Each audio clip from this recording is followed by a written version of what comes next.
Christmas day start ചെയ്തത് ഒട്ടും പ്രതീക്ഷിക്കാതെ ക്രിസ്മസ് ഗിഫ്റ്റ് കിട്ടിയിട്ടായിരുന്നു കേട്ടോ. അത് ഭയങ്കര രസമുള്ളൊരു കാര്യമായിരുന്നു. പിന്നെ നമ്മളൊരു സ്റ്റേക്കേഷൻ പോലെയാണല്ലോ ഈ ഒരു ട്രിപ്പ് പ്ലാൻ ചെയ്തത്. ക്രിസ്മസ് ഡേയും കൂടെ ആയതുകൊണ്ട് ഔട്ട് സൈഡ് ആക്ടിവിറ്റീസ് ഒക്കെ ഭയങ്കര കുറവായിരുന്നു, അല്ലെങ്കിൽ കംപ്ലീറ്റ്ലി ബുക്ക്ഡ് ആയിരുന്നു.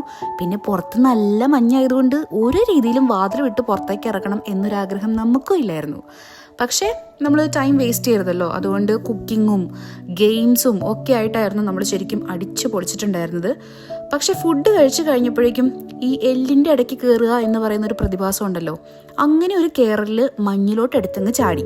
പിന്നെ എല്ലാം അങ്ങോട്ട് യാദൃശ്ചികമായിരുന്നു. ഓടിച്ചാടി ഉരുണ്ട് മറിഞ്ഞ് അതിൽ കിടന്ന് ഇഴഞ്ഞു നീങ്ങി. സത്യം പറഞ്ഞാൽ എന്തിനാ ഇങ്ങനെയൊക്കെ ചെയ്യണേന്ന് എനിക്ക് യാതൊരു പിടിയുണ്ടായിരുന്നില്ല. പിന്നെ ഈ അർത്ഥവത്തായിട്ടുള്ള കാര്യങ്ങൾ മാത്രം ചെയ്തു കഴിഞ്ഞാൽ ജീവിതത്തിൽ ഒരു അർത്ഥം ഉണ്ടാവണമെന്നില്ലല്ലോ.